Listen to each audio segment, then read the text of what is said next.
प्रश्नावली 9.1 का 16वां प्रश्न है। मीनार के आधार से और एक सरल रेखा में 4 मीटर और 9 मीटर की दूरी पर स्थित दो बिंदुओं से मीनार के शिखर के उन्नयन कोण पूरक कोण हैं, तो सिद्ध कीजिए कि मीनार की ऊंचाई 6 मीटर है।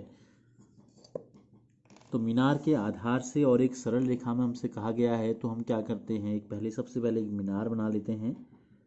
एक मीनार हमने बना ली, ठीक है। और इसके आधार से एक सरल रेखा हम ले लेते हैं। इस सरल रेखा में 4 मीटर और 9 मीटर की दूरी पर, तो यहाँ से 4 मीटर माना हमने ये ले लिया और यहाँ से 9 मीटर हमने माना ये ले लिया, ठीक है। तो ये जो है माना मीनार हमने ले ली ए बी। एक बिंदु सी जो है ये 4 मीटर की दूरी पर है, 4 मीटर की दूरी पर स्थित है। और दूसरा बिंदु डी जो है वो आपका यहाँ से मीनार के पाद बिंदु से 9 मीटर की दूरी पर है, इस प्रकार से, ठीक हो गया। दो बिंदुओं से मीनार के शिखर के उन्नयन कोण पूरक कोण है। तो जब हम यहाँ से मीनार के टॉप को देखते हैं, इन दोनों बिंदुओं से, एक बार बिंदु सी से और एक बार बिंदु डी से, तो ये दोनों कोण मिलके बनाते हैं पूरक कोण। और पूरक कोण क्या होते हैं, पहले आपने पढ़ा है। पूरक कोण जो होता है एक कोणों का युग्म होता है, जोड़ा, जिनका योगफल होता है 90 अंश, ठीक है। तो इन दोनों को जोड़ के 90 अंश, इन दोनों को जोड़ के कितना आएगा, 90 अंश आएगा।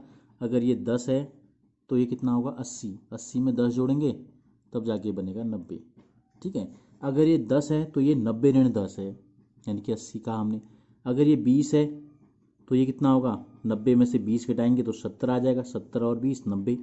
और अगर इसी प्रकार अगर हम इसको थीटा ले लें तो ये हो जाएगा 90 ऋण थीटा, ठीक है। तो ये दोनों कोणों को जोड़ेंगे तो कितना आएगा, दोनों को जोड़ेंगे तो थीटा से थीटा कट जाएगा, बचेगा 90 अंश। तो हमें सिद्ध करना है कि मीनार की जो ऊंचाई है, यानी कि ए से लेकर बी तक की जो दूरी है ये 6 मीटर है, हमको तय करना है, सिद्ध करना है। तो देखो दो समकोण त्रिभुज हैं, एक है ए बी सी और एक है ए बी डी। दोनों का प्रयोग हम करेंगे। पहले हम लेते हैं समकोण त्रिभुज ए बी सी में। समकोण त्रिभुज ए बी सी में देखो ये हमने थीटा मान लिया है। तो थीटा के सामने की जो भुजा है ए बी, जिसका मान हमको 6 मीटर सिद्ध करना है, और बट्टे हमको एक भुजा पता है 4, ठीक है। तो बी सी, तो टेन थीटा का प्रयोग करते हैं।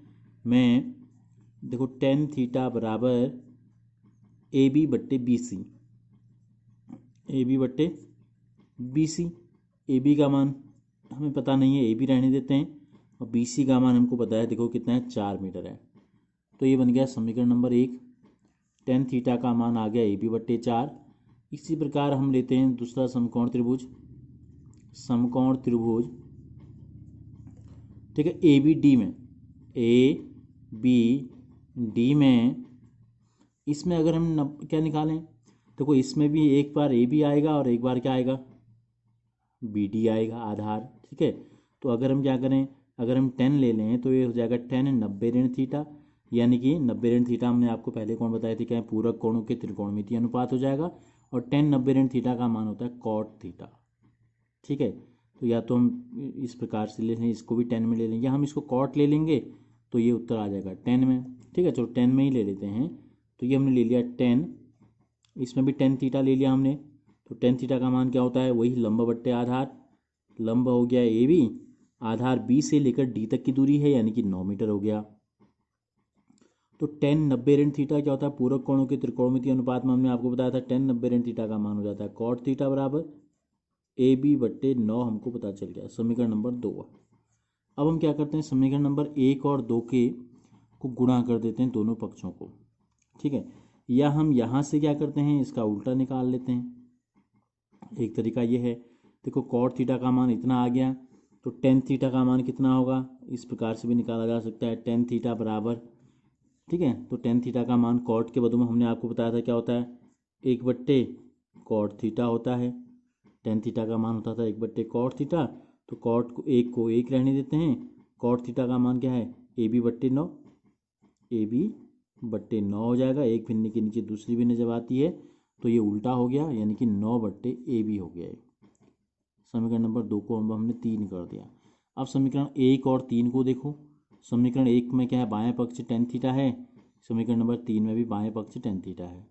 यहाँ दाएं पक्ष ए बी बट्टे 4 है, यहाँ 9 बट्टे ए बी है, यानी कि दोनों के बाएं दाएं पक्ष क्या होंगे, बराबर होंगे।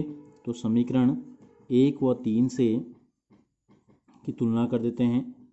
समीकरण 1 व 3 से दोनों के बाएं पक्ष बराबर हैं, तो दोनों के दाएं पक्ष भी बराबर होंगे। तो ए बी बट्टे 4 का जो मान है ये 9 बट्टे ए बी के बराबर आ जाएगा। ए बी से ए बी को गुणा कर देंगे तो हो जाएगा ए बी की घात 2 ए बी का वर्ग बराबर 9 चक्को हो गया 36। तो ए बी की घात 2 36 है, तो ए बी कितना होगा, यहाँ से जब घात 2 बराबर के दूसरी तरफ आती है तो क्या हो जाता है, वर्गमूल का चिन्ह हो जाता है।